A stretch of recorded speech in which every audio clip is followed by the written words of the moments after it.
আসসালামু আলাইকুম বন্ধুরা, কেমন আছেন সবাই? আমি সোহেল। আজকে আপনাদেরকে দেখাবো আমাদের বাসার 3টা রুম, যেগুলো আমি 3টা আলাদা রঙে পেন্ট করেছি।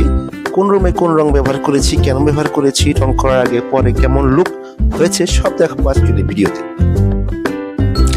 এই রুমটা আগে ছিল সাদা, এখন এই রুমটা আমি করেছি লিপ গ্রিন রং।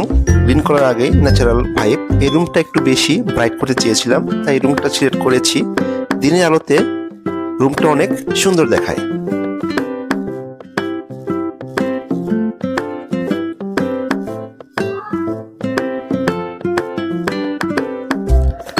এই রুমটা করেছি আমি ইয়েলো কালার রুম। এটা হচ্ছে আমাদের কিচেন রুম বা ডাইনিং রুম বলতে পারেন। এটা আসলে করতে চেয়েছিলাম অরেঞ্জ কালার, বাট দোকানদার বলে দিয়েছি ইয়েলো কালার। আমি এবং আমার মেয়ে দুজন মিলে রং করতেছি। রঙের কালারটা অনেক সুন্দর হয়েছে।